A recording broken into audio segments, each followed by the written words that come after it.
কে তুই? হ্যাঁ আমি। বিজলি আর তুফানের কাছে যা শুনেছি তা সত্যি কিনা আমি জানতে চাই। আমি জানতে চাই তাদের মাকে তুমি পাশবিক অত্যাচার করে হত্যা করেছো কিনা, বড় হত্যা করেছো কিনা, বড় সত্যি কিনা। যদি সত্যি হয় কি করবি?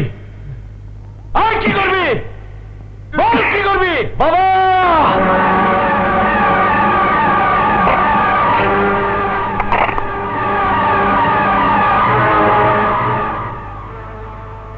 তুমি আমার বাবা, তাই আমার হাত থেমে গেছে, কিন্তু বিজলি তুফানের হাত তোমাকে ক্ষমা করবে না।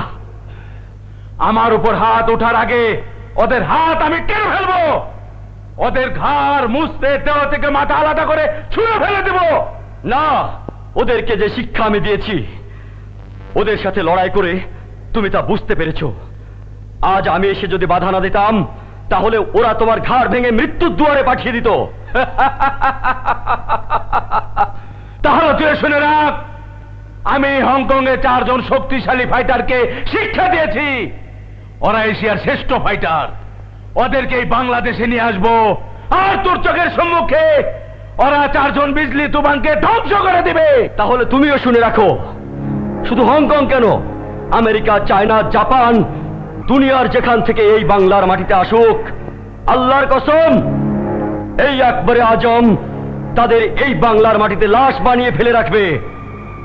বেশ, ওরা এলে যদি তুই বাধা দিস তাহলে আমি তোর বাবা তোকে মেরে ফেলবো, এটা আমার কসম।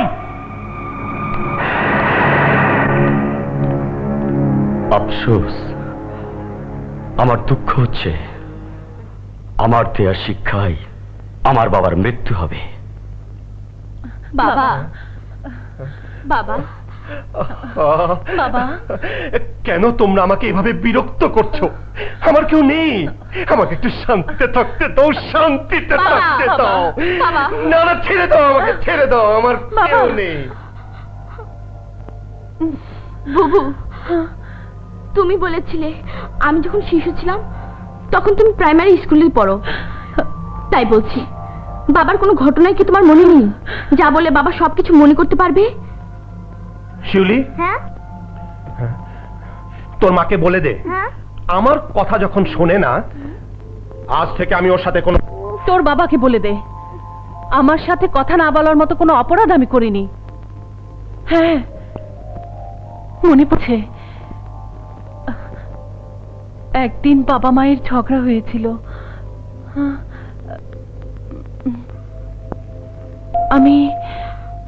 আমি তখন...